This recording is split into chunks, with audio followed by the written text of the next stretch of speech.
Siz məni öz kredit şərtləri ilə tanış eləyə bilərsiniz. Elbette. Biz krediti illik en azı 25% veriyoruz. 25%.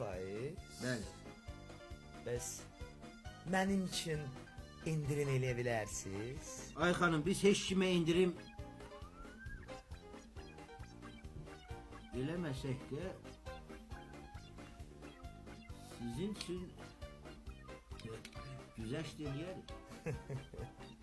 Nə yaxşı. Bəs neçə faiz güzəştə gedə bilərsiniz, hə? Her şey sizden asılıdır. Güzel hanım. Necə yəni məndən?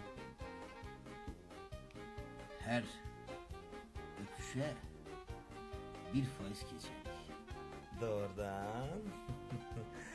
Onda mənim üçün 20%'lik krediti afarmlət eləyim. Olsun illik 5%. Buyurun. Senetler hazırdır. İndi ise ben öpüşlerimi gözlüyorum. Çox gözləməyəcəksiniz. İqbal, Bəli, eşidirəm. bu cavan oğlana olan borcumuzu verir.